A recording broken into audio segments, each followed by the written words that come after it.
Biblijoje žodis krikštyti naudojamas su 2 ar 3 skirtingomis reikšmėmis. Ir tai reikalauja paaiškinimo. Jis naudojamas kontekste krikštyti kažkom ir krikštyti į kažką. Krikštijimas kažkom tai reiškia aplinkai, kurią esate panardinami. Tai gali būti vanduo arba tai gali būti šventoji dvasia.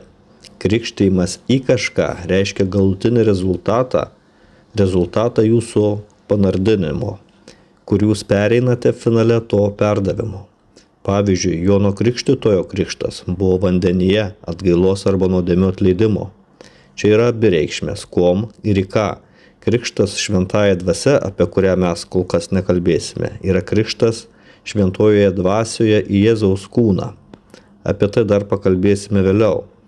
Bet jūs, kai galvojate apie krikštą, turite užduoti savo 2 klausimus. Tai krikštas kom ir į ką.